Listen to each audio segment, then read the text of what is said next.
Welcome, guys. Tonight, we step back into a world where you were cold, hungry, voiceless, and forgotten. A place where even drinking water could kill you, and a single word from a noble could end your life. So dim your lights, close your eyes, and let your mind drift far from now into the brutal silence of the medieval past. The moment you open your eyes and find yourself standing ankle-deep in mud on the outskirts of a medieval village, the first thing that hits you is not the sight, but the smell. It is a stench so thick and heavy that it feels like a physical presence clinging to your clothes, your nostrils, your very breath. You try not to inhale too deeply, but the odor is inescapable, an acrid blend of human waste, rotting food, unwashed bodies, smoke from peat fires, and the sweet sour tang of livestock urine baking under the midday sun. It fills your lungs, settles into the back of your throat, and reminds you immediately, this is not your world.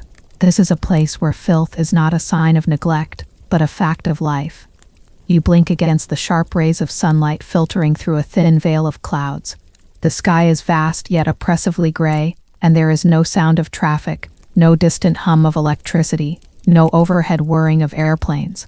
Only the dull murmur of peasants going about their routines, a cow lowing somewhere to your left, the clang of a blacksmith's hammer in the distance, and the squelch of your own footsteps in the muck. The silence isn't comforting, it's disorienting. The world here feels raw, stripped of every modern comfort you take for granted. There are no sidewalks, no smooth roads, no signs of concrete, just dirt, rocks, and ruts carved by wooden cartwheels. You look down at your shoes, except you're not wearing shoes anymore. Your feet are encased in coarse, misshapen leather wraps tied with twine, and you're clad in what can barely be described as clothing, a tunic that smells of mildew and animal grease, and trousers that feel like stiff sandpaper against your legs. Everything itches, everything smells, everything is damp. The sensation of discomfort begins not after hours, but within seconds. Your skin is already reacting to the coarseness of the fabric, to the bugs crawling within its folds. You swipe at your arm instinctively and discover you are already hosting fleas. A group of villagers shuffles past you, casting only the briefest glances in your direction. They are sunburned, scabbed, and tired-looking, their faces lined with grime and weariness far beyond their years. A man who looks 60 might be 35. A child trailing behind his mother looks no older than 8, yet carries a woven basket heavier than what you would lift in a gym. No one smiles. No one waves. No one cares that you've just arrived, disoriented and overwhelmed. You are no anomaly here. You are just one more body, one more mouth to feed, one more soul struggling to survive. You begin to walk, unsure where to go, stepping carefully to avoid the more treacherous puddles, though it hardly matters, as the mud seeps in regardless. The ground is alive with detritus, animal dung, straw, scraps of discarded food, shattered pottery. There is no sanitation system, no garbage pickup, no sense of environmental order. Everything is dumped where it falls, and the pigs that roam freely are unofficial scavengers, rooting through refuse with their snouts. A woman empties a chamber pot from a second-story window without warning, and the contents splash just feet from where you stand, making it instantly clear why everyone walks with their heads down and eyes scanning the path. The buildings that line the crooked, narrow street are constructed from wattle and daub, their walls patched with straw and manure, roofs sloped and sagging with wooden shingles or thatch. Smoke curls lazily from a handful of chimneys, and in the doorways children sit idly with dirty faces and expressionless eyes. There are no playgrounds, no toys, no laughter. Play is a luxury reserved for well-fed children, and there are no well-fed children here. Everyone looks hungry. You feel it too, though you've only just arrived.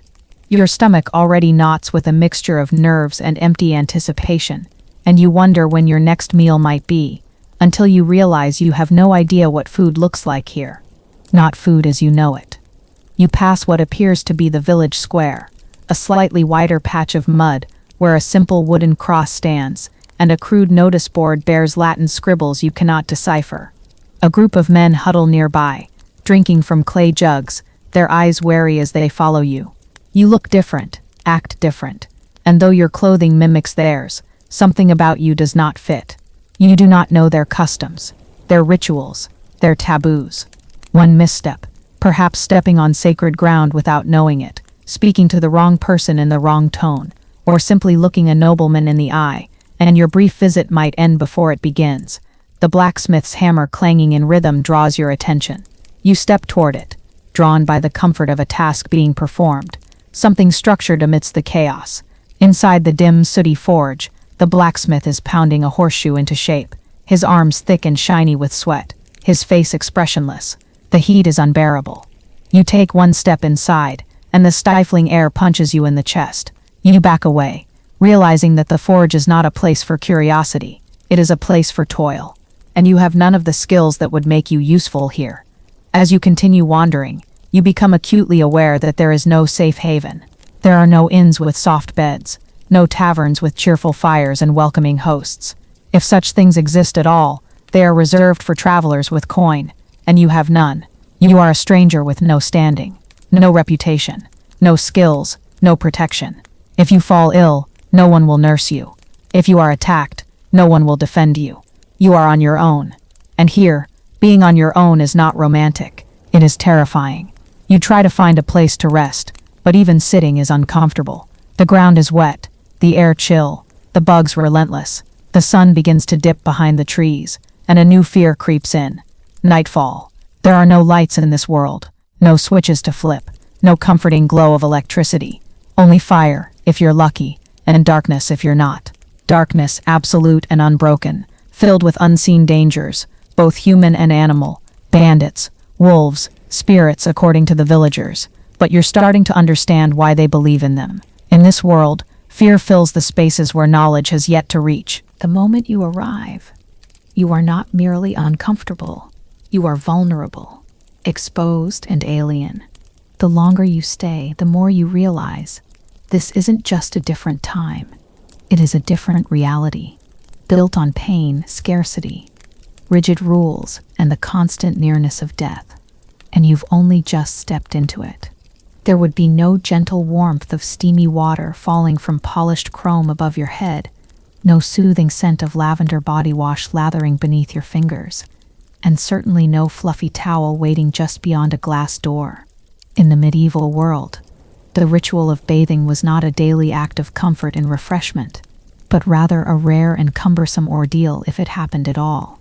You might rise before dawn, hoping to wash away the stiffness of a bitter night, but you'd quickly discover that there was no water on tap, no bathroom, and certainly no privacy. Instead, you'd be left to wrestle a wooden bucket filled with icy water hauled from a stream that may or may not still be frozen over. The cold would bite at your fingers, creeping under your sleeves and into your bones, and even if you managed to fill the pail without spilling, you'd find no soap in the way you know it. What passed for cleaning products was a crude mixture of ashes and animal fat, or perhaps lye-soaked roots, rough, stinging, and never gentle on the skin. And there would be no ceramic tiled haven in which to scrub. You'd be exposed to the wind, crouched behind a shed, or inside a damp, shadowy corner of a wooden hut, trying your best to avoid the gaze of passers-by who thought little of nakedness or modesty. The medieval notion of cleanliness was tied more to outward appearance and religious purity than any scientific understanding of germs.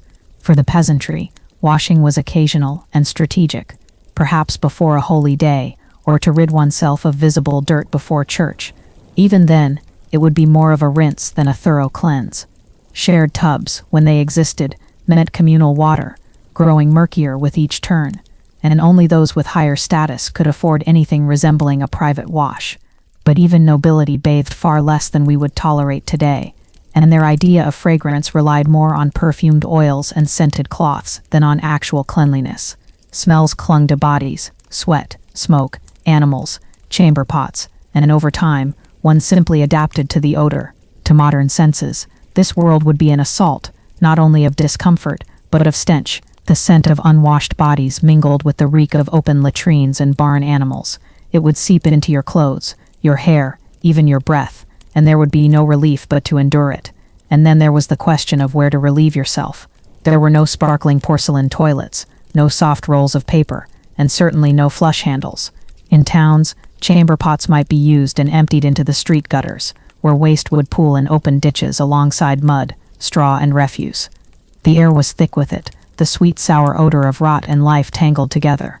In rural huts, you might find a simple pit latrine, or just a designated patch in the woods.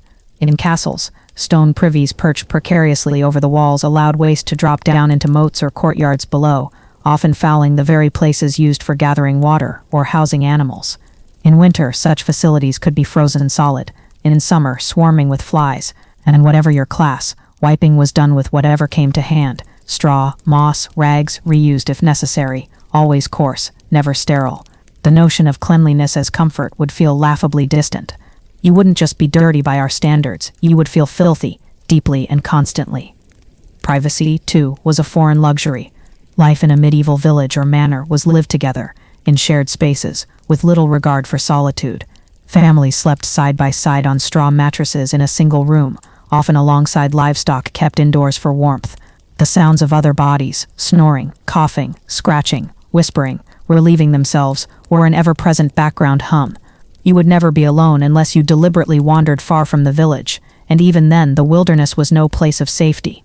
Personal space was not assumed, it was negotiated, shared, or simply denied. If you were raised in a modern world of boundaries and quiet corners, the constant closeness of medieval life would wear on you like a too-tight collar. There would be no time to breathe, no room to think, no moment to yourself that wasn't pierced by the presence of another. The discomfort would not be brief. You wouldn't be able to wait it out until your next proper shower or fresh change of clothes. This would be your normal. Dirt under your fingernails would stay there. Sweat would turn your clothes sour. Lice might make a home in your scalp, and no shampoo would wash them away. Your breath, too, would sour. Not just from a lack of brushing, but from rotting teeth, bleeding gums, and a diet short on anything remotely cleansing. Toothbrushes didn't exist in any familiar form.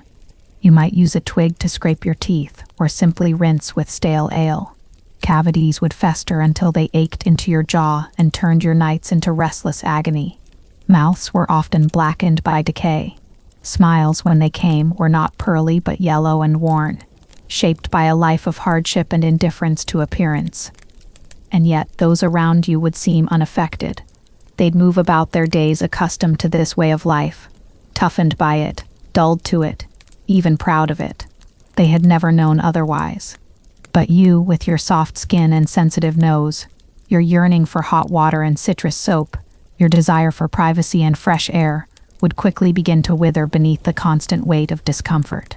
You might try to adapt, to ignore the itch, the stink, the grime, but your mind would spiral, searching for the comforts of home that would never come. It wouldn't just be a matter of hygiene. It would be a matter of mental strain. The ceaseless filth would weigh on you like a wet cloak, heavy and unwelcome. And as the filth clung to your skin and the smells settled into your clothes, you might finally begin to understand that the medieval world was not built for your senses, or your softness, or your rituals of comfort. Here, the very idea of a warm shower, a clean towel, or a moment alone was not just rare, it was unimaginable. And just as you began to make peace with that cold, coarse reality, your stomach would rumble with an unfamiliar emptiness, leading you to the next inescapable trial. By the time the second morning rolls in, if the thick fog and darkness even allow you to know that it is morning at all, you begin to feel it, a dull ache at first, rising quietly like a whisper at the edge of awareness, then spreading like a steady tide through your body. Hunger, not the kind you feel when you've missed a meal in the modern world, not the type dulled by snacks or solved with a tap on your phone and a knock at the door 20 minutes later, but a persistent, gnawing emptiness that builds hour by hour with a quiet cruelty. In the medieval village, food is not a convenience, it is a daily struggle, and for someone like you, unfamiliar with the rhythm of this ancient life, it is a challenge you were not prepared for. You begin the day with the vague hope of a meal, but there is no breakfast table, no kettle whistling, no scent of coffee in the air. Instead, the hearth is cold, the cooking pot empty, and the bread that was baked days ago, if there is any left at all, is hard as stone. Your stomach rumbles, but no one around you complains. Hunger is a familiar companion here, accepted like bad weather or aching joints, not something to fix, but something to endure. And so you try to do the same, though your body, untrained for such deprivation, begins to show signs of strain, even as the villagers quietly go about their tasks, conserving their energy, and ignoring the sharp edge of want gnawing at their insides. By now you realize that food, in this place, is earned with sweat, patience, and luck. If it's winter, and in your unfortunate case it is, then the fields lie dormant beneath frostbitten soil, and nothing grows in the hard earth. The granary, if the village has one, holds only what was stored during the previous harvest, and if that harvest was poor, and many are, then the meager supplies are rationed with care and suspicion. You notice the way every portion is watched, how each crust of bread and ladle of gruel is counted, not just for today, but for the long months ahead. You are not part of this economy. You are not a son, not a wife, not a tenant farmer with duties owed and tithes expected. You are an outsider, an extra mouth, and every bite you take feels like a theft. So you try to be helpful, but even that is not easy. The people around you are hardened by a life of relentless labor. Their muscles are built from years of chopping wood, grinding grain, and hauling water. Not from weekend jogs or gym routines, but from necessity and survival. When you attempt to help, your hands fumble with the simplest tasks. You try turning the grindstone to mill rye into flour, but the stone is heavier than it looks, and the motion burns your arms with an unfamiliar ache. You fetch water from the stream, slipping in the icy mud, and when you return, the wooden pail sloshes out more than it holds. You are trying, but you are slow, inefficient, and most unforgivable of all in the way. Meanwhile, your body begins to send warning signs. Without proper food, your hands tremble when you try to grip tools, and your legs feel unsteady even after short walks across the uneven village paths. A headache starts to bloom behind your eyes, and your vision seems slower to adjust to the flickering firelight or sudden bursts of morning sun through the smoke-streaked sky. Still, the village life continues around you, indifferent to your discomfort. No one offers you extra rations, not out of cruelty, but because they can't. If you are strong enough to work, you eat. If you are too weak, then your portion is a burden. That's the rule here, silent but unbreakable. The main meal, if it can be called that, comes in the evening, and it is often little more than a thick soup made from dried peas, root vegetables, and the occasional scrap of meat or fat, all boiled in a heavy cauldron suspended over the fire. The flavor is bland, the texture thin, and the smell not quite appetizing. But when the wooden bowls are passed out and the villagers gather around the hearth, you feel the tension in your chest ease just a little, simply because there is something to eat. You take your bowl with both hands, cradling it like treasure, and sip slowly, hoping the warm broth might chase away the cold in your bones and the hunger in your gut. And yet, as the bowl empties far too quickly, you are left with the same gnawing hollowness, slightly dulled but far from gone. You see the children scrape the bottoms of their bowls with small fingers, licking each drop. The adults say little, just lean back against the timber walls and close their eyes, already counting how many more days the sack of barley must last. You do the same, unsure how you will last even another night. Because here, in this time, food is not comfort, it is survival. It is the thin line between strength and sickness, between labor and death. And tomorrow, the same hunger will return. Sharper now, and accompanied by weakness that spreads deeper.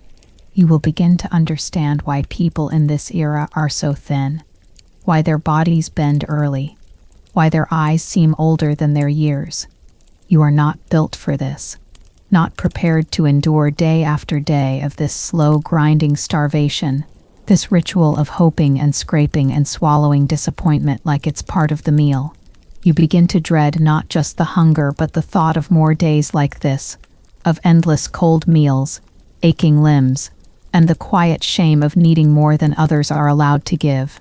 As the fire dies down that night, your stomach tightens once again, and your dreams, when they come, are full of tables and warmth and abundance you cannot touch. And so you sleep, if you can, curled like a question mark on the wooden floor, waiting for the morning when the hunger will return and test you all over again. And when that morning comes, as it always does in this grim, relentless world, you'll find that the ache in your belly is not the only trial that awaits, for hunger, in this place, is only the beginning. There are harsher challenges ahead, ones that strike not only your stomach but your strength, your comfort, and your very will to keep going. In the medieval world, The quest for survival was not only about laboring in the fields or navigating oppressive laws, but about something far more fundamental, something as seemingly simple as quenching thirst. You may imagine that, amid the rivers and streams threading through villages and forests, clean water would be a birthright. But in truth, it is one of the most dangerous things you could consume. To the peasant, the act of drinking from a stream is not refreshing, it is a gamble with death, cloaked in clarity. The water is everywhere, but it is rarely clean. From the castle moat to the village well, from the shallow pond where geese are herded, to the slow-moving creek that glistens behind the mill, water in the Middle Ages carries unseen dangers. There is no concept of bacteria, no understanding of contamination, but the people know, through bitter repetition, that water makes them sick. Typhoid, dysentery, cholera, names they do not know, but horrors they endure. The villagers watch as their children drink from the wrong puddle and fall ill. They bury infants in shallow graves, not knowing that their deaths were sealed with a ladle of seemingly innocent liquid. You rise in the morning, parched from sleep, your mouth dry from hours of breathing the dust-heavy air of your cottage. But you do not reach for water, not unless you have no other choice. The well water is stagnant, touched by rats or runoff. The stream behind the fields carries the waste of livestock, and the village's own chamber pots are often emptied nearby. The Lord's castle might have a cleaner source, high on the hill, but that is not for you. You are left with options that blur the line between thirst and sickness. And so, in this world where water is the source of life and death alike, you turn instead to beer. It is not the frothy, bitter brew of modern bars and bottles, but a thin, warm, weak ale, barely fermented, low in alcohol, and made as much for hydration as for comfort. Even children drink it, not to feel its effects, but because it has been boiled during brewing, and thus it is safe. Safer than the water in your bucket, safer than the stream that runs past the butcher's stall, past the tanner's vats, past the place where pigs are slaughtered. Ale becomes a substitute for water, a necessary staple brewed in every household. It is drunk at dawn and at dusk, with bread and with broth, in celebrations and in silence. For the medieval peasant, beer is not a luxury, it is a life-saving daily routine.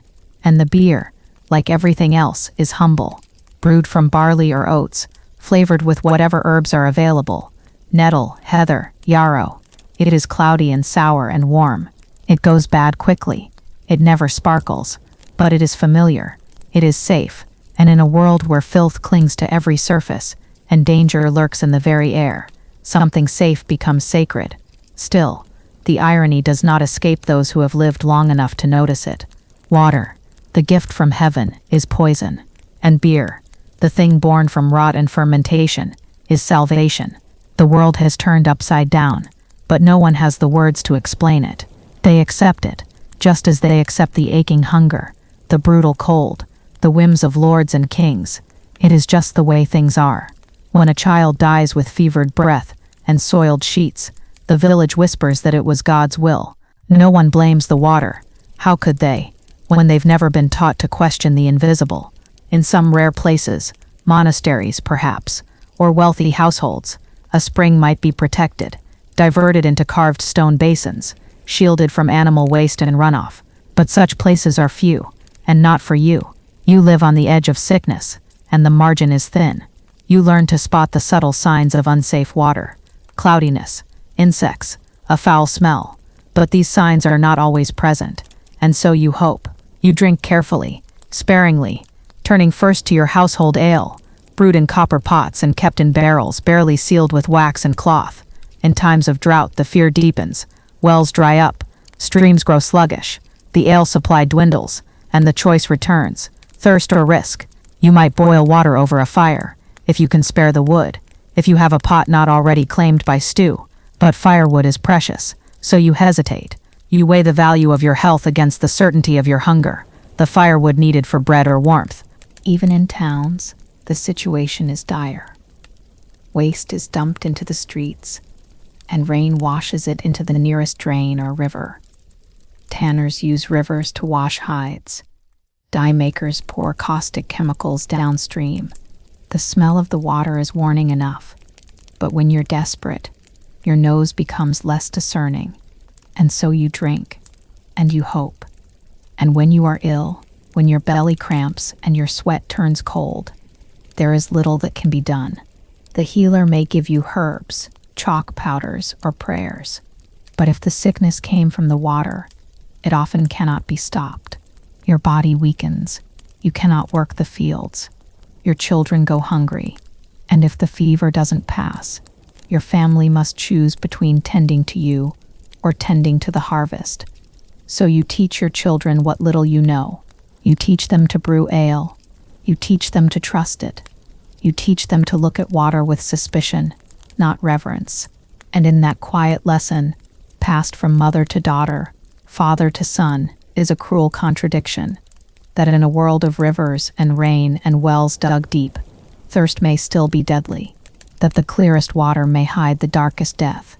And you endure it, because there is no alternative. And now, as the slow, sun-drenched days pass on in this grim landscape of shadowed comforts and ever-present dangers, we move closer to another harrowing truth. If ever there was a detail of medieval life that modern minds struggle to imagine in its full, repugnant reality, it is this: there were no toilets. Not for the peasant, not for the merchant, and not even, in most cases, for the lord. No porcelain thrones, no flush handles, no privacy behind swinging doors or scented soaps in sterile stalls. Sanitation, as we understand it, is centuries away. What exists instead is a crude and ever-present reminder of how far from comfort a human life can truly fall. For the peasant, relief does not come behind closed doors. It comes in the open field, behind the barn, beside the hedgerow, or in a dark corner of the stable where straw might hide what must be left behind. It comes in the form of a pit dug near the cottage, its depth shallow, its purpose temporary. A hole, nothing more. A hole that grows foul with time and overflows during rains, and must be moved or refilled when it becomes too noxious to approach. But it is the only option, and so it is used, again and again, until the soil itself protests. In village homes, where families sleep in one room and livestock sometimes sleep in the other, chamber pots serve as the night's relief. These are not elegant items, but simple basins of clay or wood or tin. They are tucked beneath beds or placed near the hearth, and in the still dark of early morning, someone, often the youngest child or the wife, is tasked with carrying the contents away. But away is not far. There is no sewer system, no underground escape for waste. Instead, it is flung into the street, into the alley, into the ditch beside the path where carts roll and children play. Guard low. They may cry in the cities. Watch for the water, before tipping a pot from the second floor and sending its contents cascading into the muck below. In towns, there are public latrines of a sort. Communal wooden boxes built over pits with no barriers and no cleanliness. In monasteries, the rear order, literally the place of rear ends, may be built to hang over running water, a luxury that peasantry cannot dream of. But most people make do with far less. Cesspits, shallow and open, dot the landscape like wounds. The air around them buzzes with flies. The summer heat thickens the stench. When these pits grow too full, men are hired to empty them. Night soil collectors, they're called, and their job is perhaps the foulest in all of Christendom. You can smell a village before you see it. The mixture of manure, unwashed bodies, rotting refuse, and human waste is so constant that villagers no longer notice it. It clings to their clothes, their homes, their hair. In the winter, the stench freezes into the air like smoke. In the summer, it thickens and crawls. Children play in the mud without knowing how much of it is mud and how much is not. Dogs roll in filth and return home to curl up on straw mattresses beside infants and the old. The line between filth and flesh disappears. Illness spreads in this filth, but the connection is not clear. People do not yet understand germs. They believe in bad air, miasma wafting from marshes or swamps, or divine punishment from God for unrepented sin. The real culprit, contamination of water and food with human waste, is invisible and thus impossible to fight. A single spoon touched by unwashed hands, a crust of bread dropped near a cesspit, a fly landing on a child's lips after crawling through a dung pile. Each of these is a slow, silent killer. But life goes on because it must. because no one knows how else to live. There are attempts to clean here and there. Ashes may be spread over waste pits to dull the smell. Herbal mixtures of lavender, mint, or rosemary are hung in doorways to mask the air. Floors are strewn with rushes or hay, which absorb some filth but are rarely changed. Walls are stained with smoke and soot, and the scent of refuse seeps into the very beams. But this is not filth born of laziness. It is the inescapable condition of poverty, of survival on the edge. When you are fighting to eat, to stay warm, to work, the luxury of cleanliness is just that, a luxury. The Lord's manor may be better, but only slightly. Some castles have garderobes, stone protrusions high on the wall, with holes overhanging the moat or a pit below. These too stink, and freeze in winter, and fill with rats. The poor clean them, always the poor. Servants pour sand and lye into the pits to suppress the smell, but it is never truly gone. Rich fabrics and tapestries cannot fully mask the scent. It clings to the corridors of every building regardless of status. And so, to be a human in this world is to be surrounded by one's own waste, inescapably, inevitably. You rise in the morning to the acrid sting of waste in the yard. You walk to the fields with dung sticking to your shoes. You return at night and use the chamber pot, knowing what awaits you tomorrow. There is no end to it, no relief from the cycle.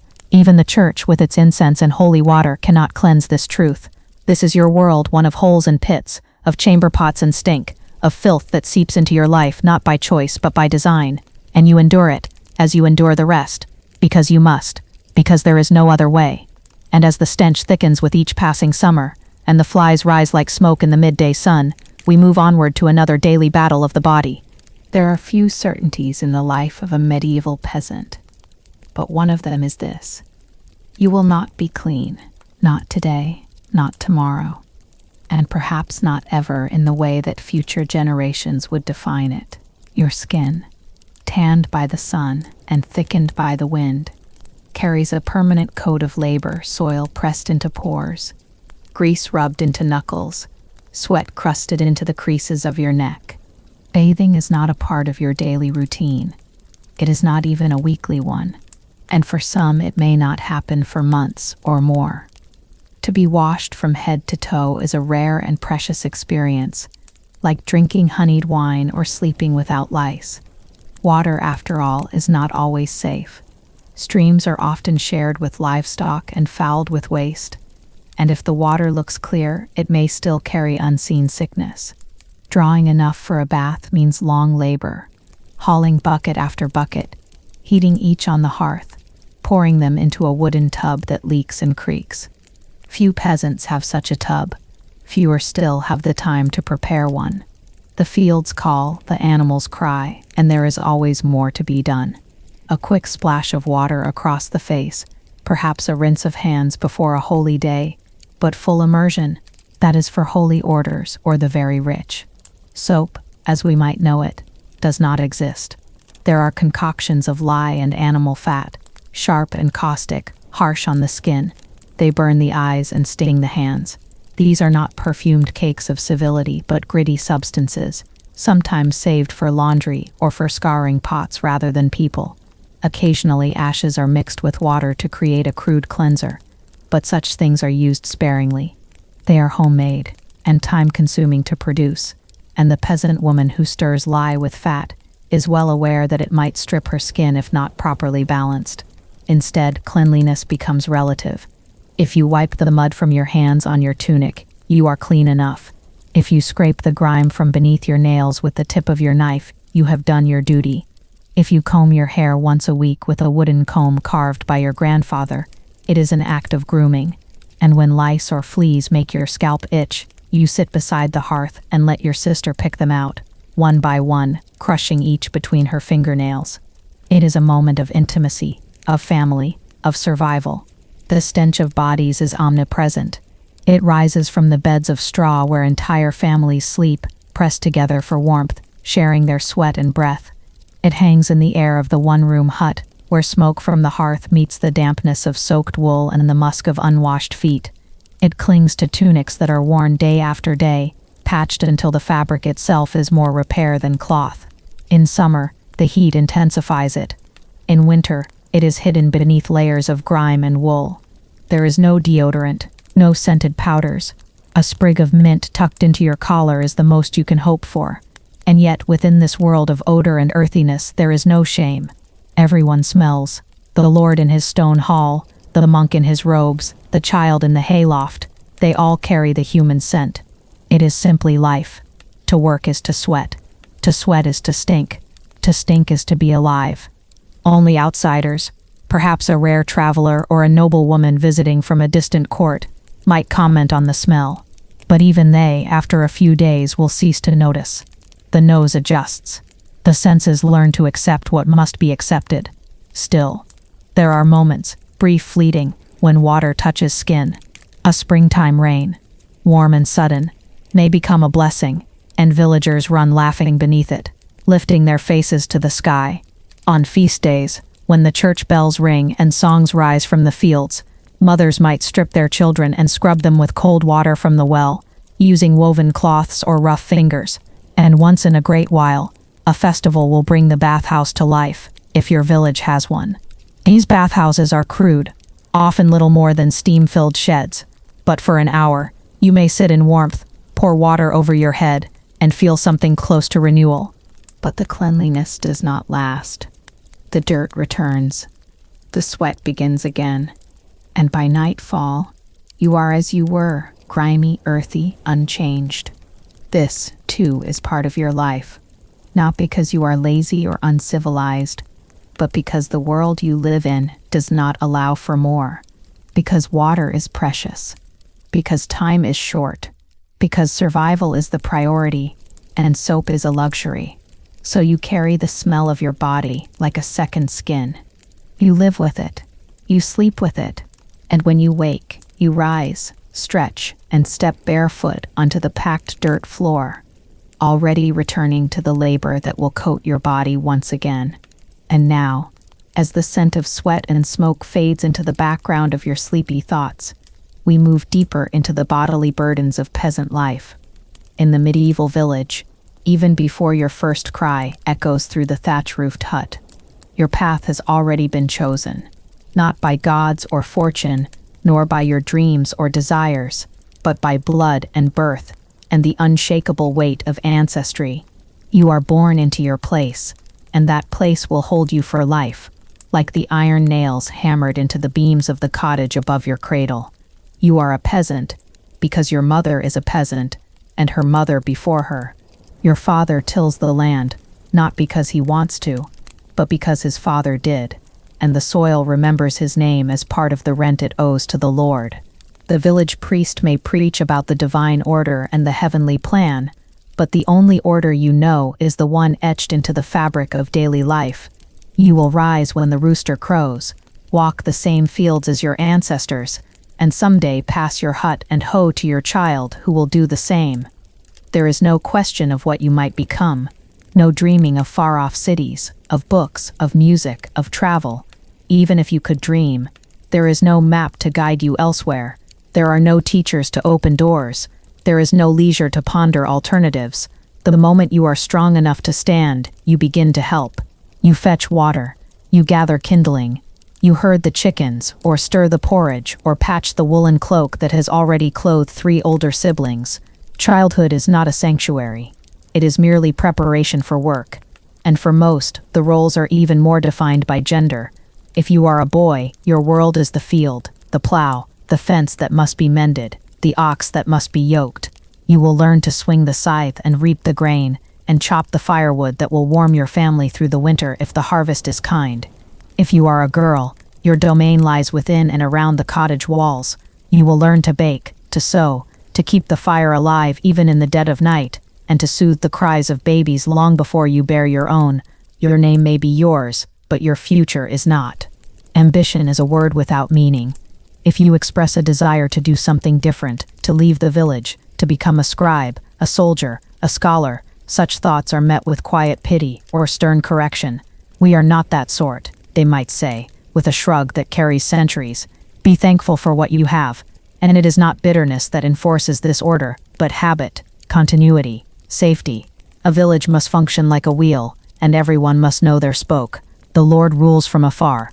The priest reads the Latin and guides your soul. The miller grinds the grain. The blacksmith shapes the iron. and the shepherd minds the flocks. And your task is to survive. That is your gift. That is your burden.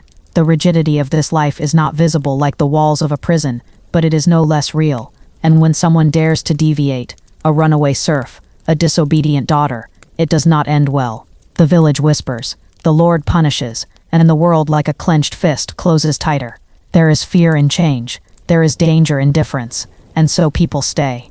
Over time, you may forget that there was ever a question to ask. You settle into your role like a stone settles into the soil. You become what your parents were, and what your children will be. The rhythm of your life merges with the rhythm of the seasons, the sowing and the harvest, the birth and the burial, the fasting and the feasting, all of it known, all of it expected. And in that expectation, there is strange comfort. The anxiety of choice does not trouble you. You do not wake at night wondering what path to take. You do not wrestle with decisions about careers or destinies. The world is already shaped. You must only fit within it. And perhaps on some quiet evening you watch the sun fall beyond the hills and feel just briefly that your place, though humble, has purpose. You belong to the land, and the land belongs to you. Yet still, in the hush between the owl's cry and the rustle of mice beneath the straw, there may come a flicker of something else, a thought not taught, a wondering not allowed. What if life could be different? But you silence it. You must. Because in the medieval village, your role is not chosen. It is inherited, like your hunger, your blisters, and your prayers. The wooden walls of your cottage are bare. There are no books resting on shelves, no parchments unfurled by the firelight, no letters from distant kin read aloud in the quiet hush of evening. There are only tools, sacks of barley, and the scratchings of mice in the corners. The idea that language could exist beyond the spoken word is foreign to you. Reading is not something you learn, because no one in your family knows how. Writing is not something you see, because your world does not need it. It is as distant to you as the stars behind the clouds. From the moment you begin to understand speech, you are taught how to listen, to the voice of your mother, to the commands of your father, to the warnings of the priest. Everything important is passed from mouth to ear, from elder to child, in a rhythm as ancient as the soil beneath your feet. There are stories, yes, legends of saints, of miracles, of monsters lurking beyond the woods, but even these are spoken softly around the hearth, never written. You learn them by heart, repeating the words with the same reverence you use to recite prayers. Memory, not writing, is the tool you carry. Books, if they exist in your village at all, are hidden away in the cold stone church, bound in leather, written in a language that is not your own. Latin, sacred and unreachable. The priest may open one during Mass, his finger sliding across the text, his voice lifting toward the heavens as he chants from pages that might as well be spells. You watch, wide-eyed, not with understanding but with awe. What is written is not for you. It belongs to God and to the learned few who serve him. The very idea that letters form words, and words can be read and understood, this is a kind of sorcery. The scribes who live behind monastery walls, their fingers stained with ink, are the alchemists of language. They can record thoughts, preserve time, write the names of kings and saints and sins. They can reach across years with their parchment scrolls, binding past to future. But your name has never been written. Not once. It exists only on the lips of others, and in the dust you leave behind. You do not sign your name, because you have no signature. When a record is made of your marriage, or your dues to the manor, the reeve scratches a mark beside your name, a cross perhaps, to say that you were present, that you agreed, that you exist, but you cannot read what it says. You must trust that it is correct. You must trust the man who holds the quill, because the power of ink is not in your hands, and this illiteracy is not seen as a failure. It is simply normal, expected. There is no shame in it, because everyone around you lives the same way. Your world is a world of sounds, of labor, of touch, of spoken oaths and memorized prayers. The Lord's Prayer is said by heart. The rules of the field are passed on by example. The knowledge you need is in your hands, and in the seasons, not in books. But this powerlessness, this separation from the written word, means you are kept far from decision-making. You cannot understand contracts. You cannot read decrees. When a law changes, it is told to you by someone else. When a tax is levied, It is explained, not shown. If someone lies to you about what a document says, you have no way to know. You are vulnerable, not just in body but in mind. You live at the mercy of the literate. Some few among the wealthier folk, perhaps the steward's son, or the daughter of a prosperous merchant, may learn letters from a tutor, scrawling crude words with charcoal on scraps of cloth. But they are rare and distant. They speak in a different tongue, even when the words are the same. To be able to read is to be set apart, lifted slightly above the earth, where dreams can stretch beyond the next harvest. And so your world remains small, enclosed not by walls but by words you cannot see. You may know the hills, the woods, the sky in all its moods, but you will never read a map. You may know a dozen saints by name, but you will never read their gospels. You may love someone with all your heart, but you will never write them a letter. And when you die, your story will not be written. It will pass like smoke from the mouths of those who remember you, for a time. Then the silence will settle again, and the world will forget your name, not out of cruelty, but because there is nothing left to read. The rooster's call is not a gentle invitation to rise, but a shrill command that slices through the dark pre-dawn chill. Before the sky begins to glow with the faintest smear of gray, your eyes are already open. There is no such thing as sleeping in. There are no weekends, no rest days except for the sacred pause of Sunday, when even your body aches differently because it is still. But every other day of your life is a measured stretch of ceaseless movement. The day begins not with thoughts or plans, but with motion, lifting, hauling, gathering, walking, again and again, until your limbs feel less like your own and more like tools bound to the soil. You do not rise from a bed, but from a straw-filled mattress that smells faintly of sweat, dust, and damp. Your knees creak as you pull yourself up, and already you feel the tightness in your lower back, the familiar soreness of days past. You have no word for fatigue. It is simply your normal state. Your clothes are the same ones you wore yesterday and the day before. Rough wool, stiff and scratchy, soaked with sweat and stiffened by the remnants of labor. You lace them hastily, or not at all. The morning is not for primping, but for getting out the door and to the field before the sun gets high. The tools you carry are heavy, and not because of their material, but because they are constant. The scythe, the rake, the hoe, each one takes its toll on your body in a different way. The field is not a neat grid of crops, but a patch of earth that fights back. Rocks hide just beneath the soil, waiting to jar your wrist. Roots tangle around your ankles. The land does not yield easily, and you must coax and wrestle it daily to give you anything at all. Children are not spared from this rhythm. By the time they are old enough to walk without falling, they are already carrying bundles of kindling, fetching water in small pails, scaring birds from the wheat with loud clapping. By 7, they are helping in the field, their small backs bent, their hands blistered. There is no schooling to interrupt this path, no distraction from the fact that survival requires every able hand, no matter how small. Their laughter is rare, and when it does come, it sounds thin against the backdrop of groans and grunts.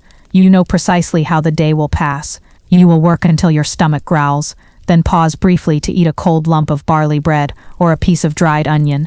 Then, with barely a moment to rest your knees, it begins again. The sun climbs steadily, but it offers no relief. It bakes the back of your neck, stings your eyes with sweat. Your hands are always dirty, your nails cracked and filled with grime. Your feet, encased in simple leather shoes if you're lucky, ache from standing on uneven ground. Your joints protest, but they are ignored.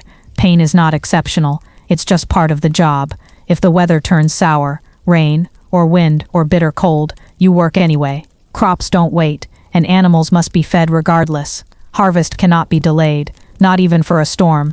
And in the winter when the fields sleep, you don't rest. You chop wood, mend roofs, spin wool, repair tools. There is always something that needs doing.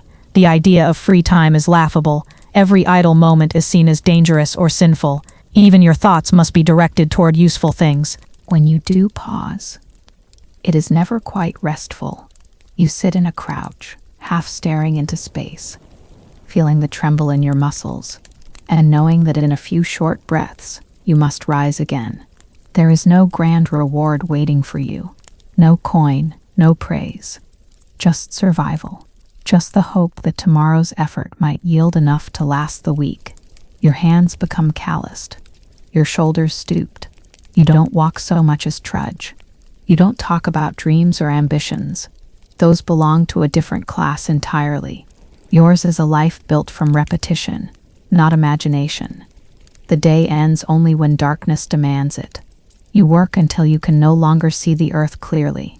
Only then do you return home, not for leisure, but for more tasks.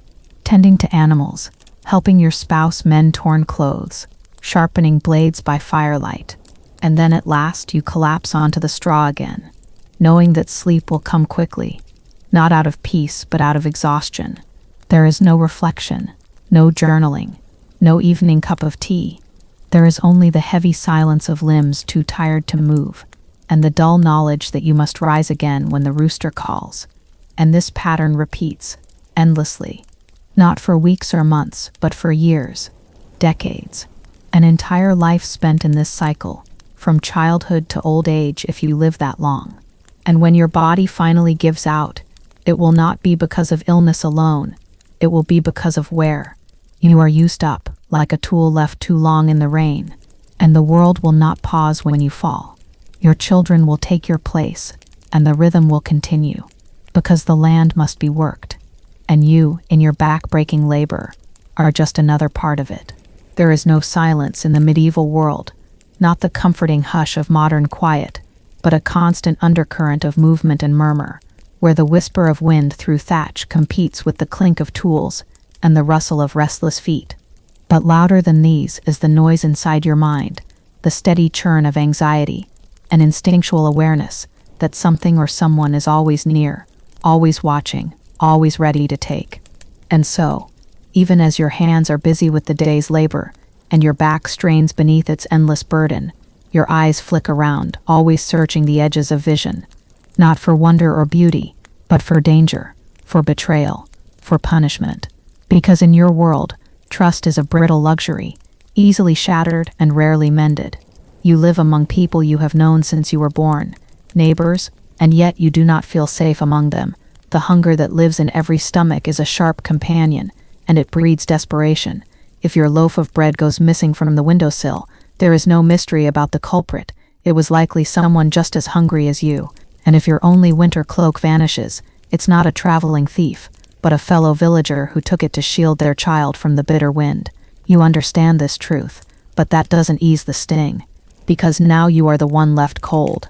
You are the one left hungry. You do not own locks. Doors are more symbolic than secure.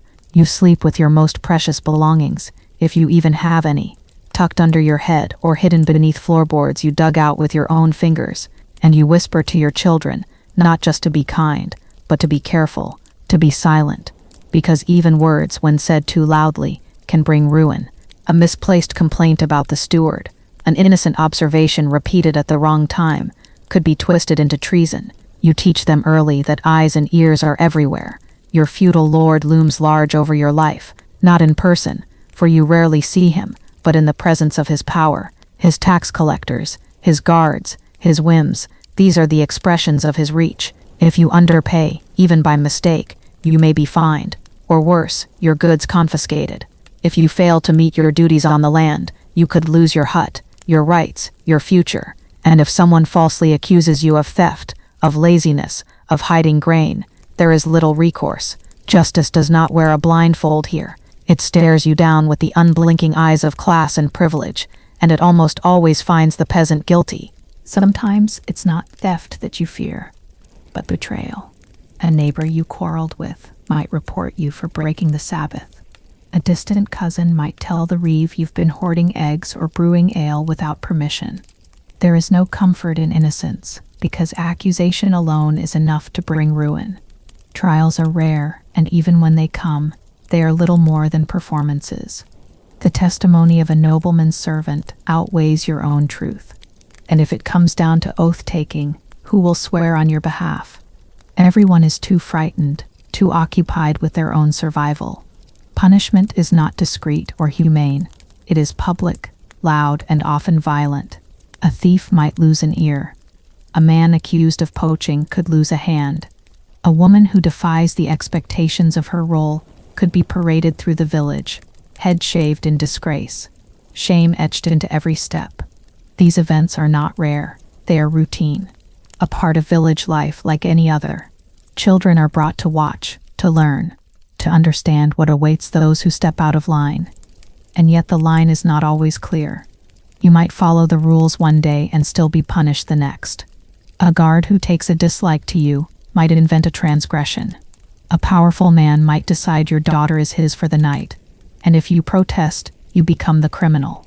Your lack of power makes your guilt a certainty in the eyes of those who wield authority. There is no refuge, no place to appeal. Even among friends, caution rules. You do not speak your full thoughts aloud. You use vague words. You nod instead of agreeing. You murmur instead of declaring. Everyone knows someone who spoke too boldly and disappeared. Sometimes they're imprisoned. Other times they simply never return. Rumors swirl about debts, about secrets, about revenge. But the truth is irrelevant. They are gone, and you are still here. So you learn the lesson well. Hold your tongue. Hide your opinions. Smile, even when your heart burns with anger. This constant vigilance infects every part of your life. You inspect your fields daily not just for weeds or pests, but for signs that someone has taken what is yours. You count your chickens, your turnips, your tools. You learn to recognize footprints that don't belong, to read the shifting glances of those around you. If someone is unusually kind, you wonder why. If someone is distant, you worry what they've heard. You live not just in your home but in your mind, a fortress of suspicion built from years of betrayal and disappointment. Religion, for many, offers a kind of comfort. The church teaches that God sees all, that divine justice will come. But even within the walls of the church, there is hierarchy. The priest may know your sins, and if he disapproves of you, those sins may suddenly become very public.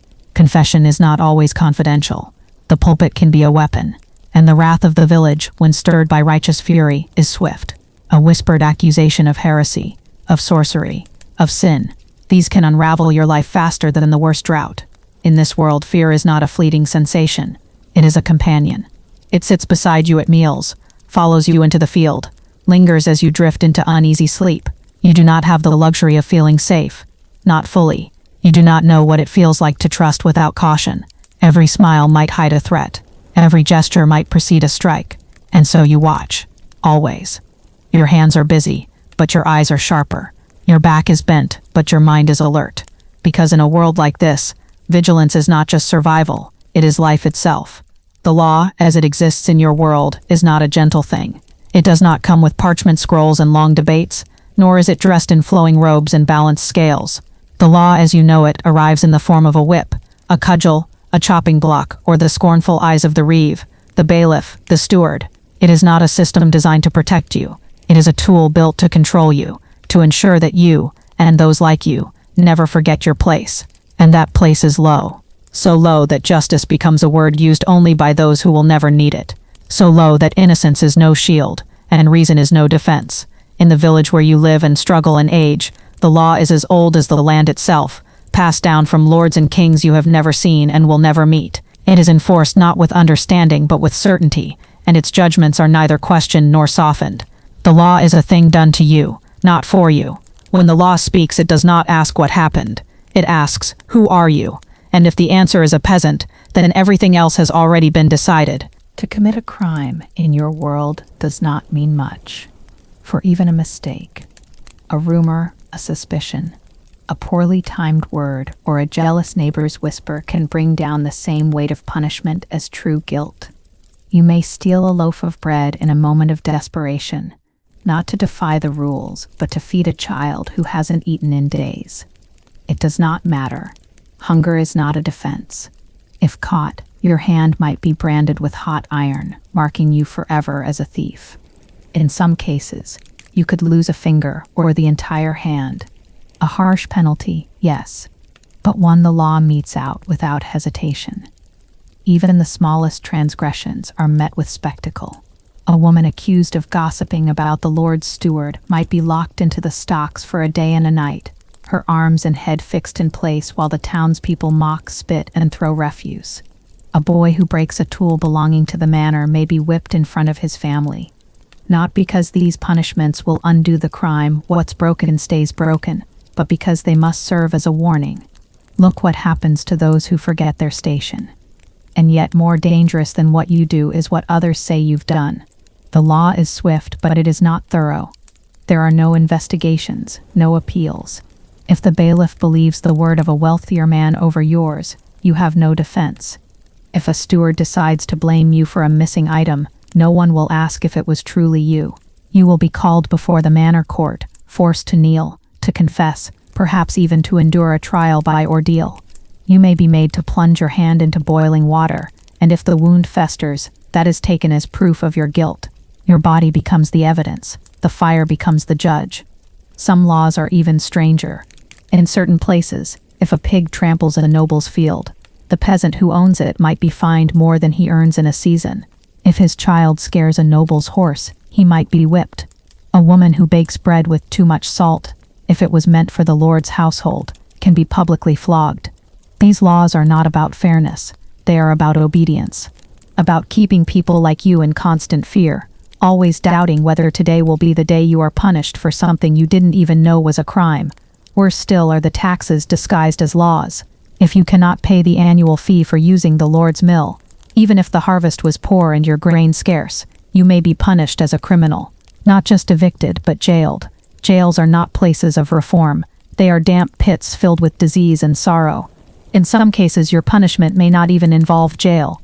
It may be servitude, forced labor in a neighboring village, or having your daughter taken into the service of the manor house. A life traded for a few coins unpaid. You learn to be careful in every movement, to walk softly not just because the path is muddy, but because stepping out of line, literally or figuratively, could cost you dearly. Children are taught young that rules are not for bending, and that curiosity is dangerous. A boy who asks too many questions about how taxes are calculated might find himself accused of stirring unrest. A girl who sings in the church too loudly might be called immodest and punished for impropriety. Even joy, if displayed at the wrong time or place, might be interpreted as disrespect. The church too wields its own version of law. It threatens your soul as much as your body. Missing mass too often, questioning the priest's word, failing to pay tithes. These are sins, and sin is punishable not just in heaven, but here, in your village, among your neighbors. Excommunication means isolation, and without the church's blessing, you are little more than a ghost, unable to marry, to be buried in sacred ground, to participate in the rituals that give shape to your hard life. The fear of punishment from the law is rivaled only by the fear of eternal punishment from God, both of which are wielded by men more powerful than you. Sometimes the punishments are not just legal, they are social. A woman suspected of adultery may be forced to wear shameful garments. A man believed to have struck his lord's hound might be forbidden from entering the tavern, cut off from the only sliver of community joy he ever knew. These are punishments without blood, but they still wound. They isolate. They humiliate. They remind you that the law doesn't just live in the hands of enforcers, but in the eyes of your peers. You begin to police yourself, and your neighbors do the same. Fear becomes communal. Suspicion becomes culture. There is no refuge, no court of fairness, no moment when the system pauses to ask whether the punishment truly fits the offense. It doesn't matter. The law does not care whether you meant harm or acted in ignorance. The law does not care if your children were starving, if your husband had died, if your harvest failed. The law demands obedience. The law demands tribute, and when those things are not given, it responds with brutality, not to correct you, but to remind everyone else watching what happens when the poor forget their place. And so you live cautiously. You speak carefully, work diligently, move silently, always looking over your shoulder, not because you are guilty, but because you are vulnerable. In your world, justice is not a dream, it is a myth. The law is not your protection, it is your predator. There are many forces that rule your life, but none more powerful, more ever-present, and more deeply embedded in your very sense of self than the church. Not the church as a building, though its spire is the tallest in your village, and its bells dictate the rhythm of your day. Not even the church as a mere institution of priests and monks and scribes. No, the church is something greater. It is everywhere. It is the world behind your world. It defines how you are born, how you live, how you work, how you suffer, and how you die. It governs your thoughts, your hopes, your fears, and the secrets you do not dare speak aloud. The church, in your world, is not a part of life. It is life. Everything else is merely a shadow beneath its towering, sanctified presence. Each morning, Before your first mouthful of porridge or crust of bread, you feel the weight of it. You wake up in a world that tells you your soul is always in danger, even as your body aches from sleep on straw and your muscles protest from yesterday's toil. Your mind is already occupied not with earthly hunger, but with the question of sin. Did you think something wicked? Did you mutter a curse when your ox refused to plow? Did you covet your neighbor's goat, or feel bitterness toward the steward who underweighed your grain? Sin is not just action, it is thought, and thought, you are told, is seen by God. The priest in your village is not a man you question. He may be fat while you are lean. His fingers are soft while yours are calloused. His robes are of fine wool, while your tunic is patched with old thread. But he speaks for God. He holds the keys to the one thing that matters above all else, your salvation. His words are not suggestions. They are commandments wrapped in scripture, spoken in a language you do not understand, yet believed all the same. Latin sermons roll over your head like thunder you cannot escape. You kneel, you nod, you say amen, not because you comprehend, but because to not do so might mean eternal punishment. Fear is the mortar between every stone of faith. You are told, from the moment you are old enough to stand, that hell awaits those who disobey, even in small ways. A missed prayer, a skipped mass, a grumbled complaint about the priest's tithe. They may all be noted in the heavenly ledger. And in that ledger, no infraction is forgotten. The fires of hell are described to you in detail, the torment, the screaming, the endlessness of it.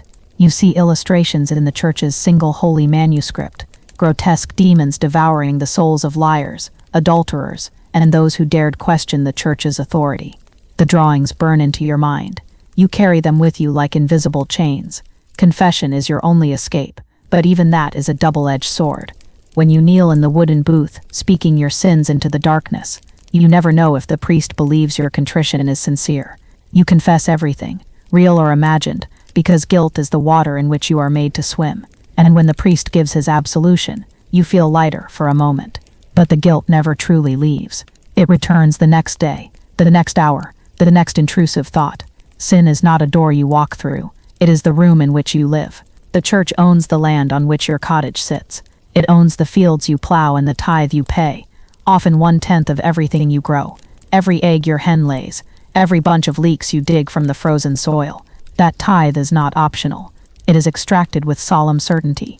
If you cannot pay in goods, you must pay in labor. If you fail to pay altogether, the priest may excommunicate you, and that means spiritual death. A soul denied the church is a soul cast out not only from God's grace but from your community. You become a thing others fear to touch. Your neighbors will not eat with you, work beside you, or bury you when your time comes. Even death must be blessed by the church, and a soul denied Christian burial is believed to wander in torment forever. Every major event in your life is dictated by the church. You are baptized before you can speak, married under its watchful gaze, and buried in the shadow of its crucifix. Holy days, not seasons, mark the year. There are feasts and fasts, saints' days and penance days, and above all Sundays, each one requiring attendance, worship, obedience. You know the church bell better than your own heartbeat. It is the rhythm of your life. It calls you not with invitation but command. But it is not just your actions the church controls. It governs your understanding of the cosmos. The world, you are taught, is a great hierarchy. God above, angels beneath him, then kings, then lords, then clergy, and at the bottom peasants like you. To rise above this station is not only impossible, it is sinful. Pride is a deadly sin, and ambition is its companion. You are told that humility, obedience, and suffering are not only virtues but necessary for salvation. To suffer well is to be holy. To suffer silently is to be saintly. This belief, repeated often, wraps around your soul like a tightening cord. You do not resist your pain, you offer it, like a burnt sacrifice to heaven. You are also warned constantly of temptation. The devil is real, lurking not just in forests or in witches' huts, but in your own desires. If you long for too much food, too much sleep, or too much comfort, you are told the devil has crept into your heart. Even joy is suspect if it is not rooted in piety. To laugh too loudly, to dance too freely, to desire another too strongly, these are seen not as expressions of life, but as openings through which Satan might crawl. And so you temper everything. You dull yourself, not out of wisdom but fear. The church does offer hope, but only after death.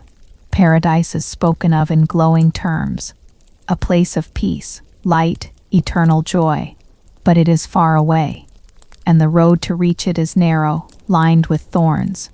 You may live 50 years of hardship, only to die in a ditch, unsure whether a single misstep in youth will condemn you forever. You pray for mercy, not just from God, but from the priests who interpret His will. And you hope, more than anything, that your name will be read kindly by men who never walked in your shoes. Books are rare, literacy rarer still. The Bible is chained to the altar, written in Latin. You do not read it. You are not expected to. The priest tells you what it means. And if he says the earth is flat, that the stars are candles in the sky, that your suffering is ordained, then that is what you believe. There is no alternative truth, no scientific rebuttal, no private interpretation. Knowledge is hoarded like gold, and those who question it are branded heretics, hunted, burned, erased. In this world, salvation is not a certainty. It is a constant negotiation, one you can never stop making, one you can never be sure you've won. The church does not just reside in the village square. It lives in your bones, in your whispered prayers, in the guilt that wakes you in the night, in the fear that your soul might slip from grace, and that even your suffering has not been enough to buy forgiveness.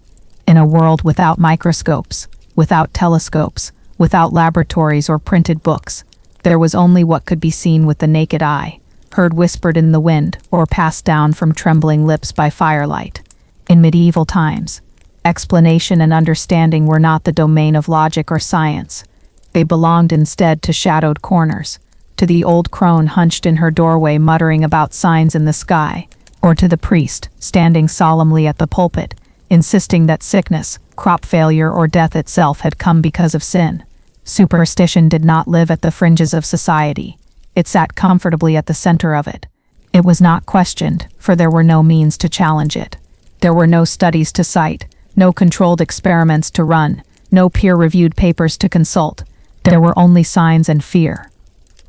A black cat crossing the road did not simply pass. It brought a chill to the spine and a certainty that doom had been set in motion. A sudden thunderclap during a wedding was not merely the weather. It was a heavenly protest. The withering of crops, surely a curse from a scorned neighbor, a witch hiding among the villagers. Every misfortune had a hidden cause, and more often than not, that cause was malevolent. It was easier, more comforting even to believe that someone had cursed you, than to admit that nature was random, that bad things simply happened. The world was full of signs, and everyone was trained to see them. The hoot of an owl in the night was a death sentence for someone nearby. A woman giving birth to twins, one of each gender, would be accused of unnatural acts. Left-handedness could mark a child for suspicion, as could a birthmark in the wrong place. If milk turned sour too quickly or bread refused to rise, it might be the work of a witch or a demon. When people gathered for meals or prayers, they did so under invisible pressure, the quiet but ever-present need to follow rituals exactly, to avoid bringing bad luck or calling down wrath from above. Even illness was not understood through germs or hygiene, but through invisible forces and moral decay. A person who fell ill might have brought it upon themselves by gossiping, by missing mass, or by harboring wicked thoughts. The pox, the fever, the wasting cough, these were divine punishments or the work of foul spirits. The cure wasn't found in herbs alone, but in confessing sins, fasting, or being bled by a local healer. Bleeding was believed to balance the humors of the body, four fluids supposedly responsible for health: blood, phlegm, yellow bile, and black bile. If these were out of balance, so the theory went, you suffered. But truly, no one really understood the mechanics, and so pain was endured with hope in charms and prayers, not antibiotics or antiseptics.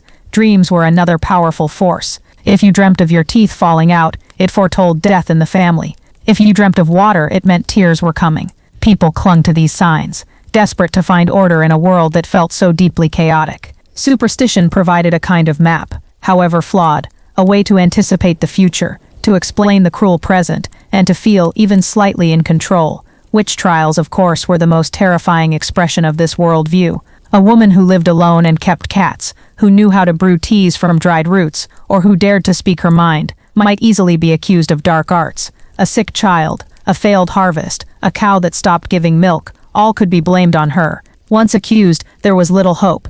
She might be thrown into a river with her hands bound. If she floated, she was guilty. If she sank and drowned, she was innocent. That was the logic. That was the science.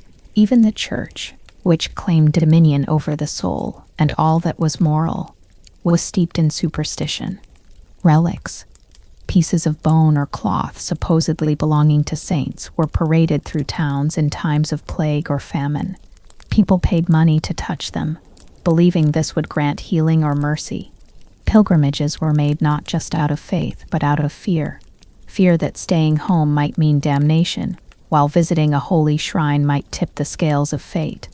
People wore crosses made from ash or straw, recited prayers a certain number of times, or avoided specific foods on certain days, all because they had been told it would keep demons at bay or stop the devil from whispering in their ears at night.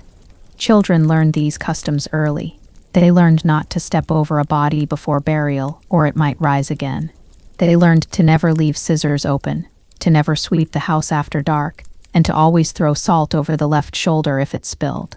These things became habits, stitched into everyday life, so deeply that to skip them brought immediate discomfort, even panic. And so fear became a constant background hum, a companion more reliable than bread or fire.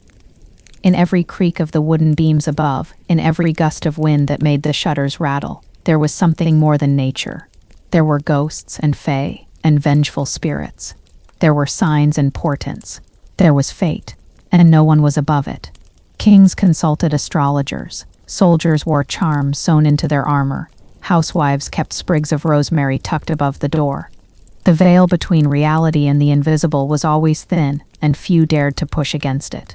For you, raised in a world of science, logic, and medicine, this would be a prison without walls. Every strange event would be met with fear, not understanding. Every illness, every failure, every tragedy would be a mystery you couldn't solve, a problem you were told could only be cured by fasting, confessing, or finding someone else to blame. Your rationality would be a curse here, not a gift. You would question the omens, and that would make you dangerous. You might be the one accused of witchcraft simply for saying the moon didn't control childbirth or that a sneeze wasn't a sign of possession. The burden of being reasonable in a superstitious world is heavy and often fatal. And so, as you lay beneath the thatched roof, listening to the wind howl beyond the walls, a part of you begins to wonder if perhaps that pain in your chest isn't indigestion after all. Perhaps it is a sign. Perhaps you crossed a path you shouldn't have, or forgot to utter the right prayer. Perhaps someone nearby whispered your name in a curse. Because here, in the medieval world, the unknown is never innocent. It is always watching, always waiting to strike. The cold in the Middle Ages was not a passing discomfort, not the sort of chill that could be chased away with a warm drink or a thicker sweater. It was something deeper, something more constant, an unwelcome companion that crept into your bones and stayed there. To be cold in modern times is an inconvenience. To be cold in the medieval world was a way of life. There was no flick of a thermostat, no hidden machinery humming behind the walls. There were only fires, and only when there was enough wood, and even then, only when someone was willing to brave the wind and frost to collect it. Your home was a box made of timber, wattle and daub, or stone if you were lucky, but even stone did little to keep warmth in. The walls were thin, and gaps between the planks let in drafts that moved across the room like silent fingers. There was no insulation. Not in the way you understand it. No layers of fiberglass or foam stuffed behind drywall. No double-glazed windows to trap heat. Just the old thatch above.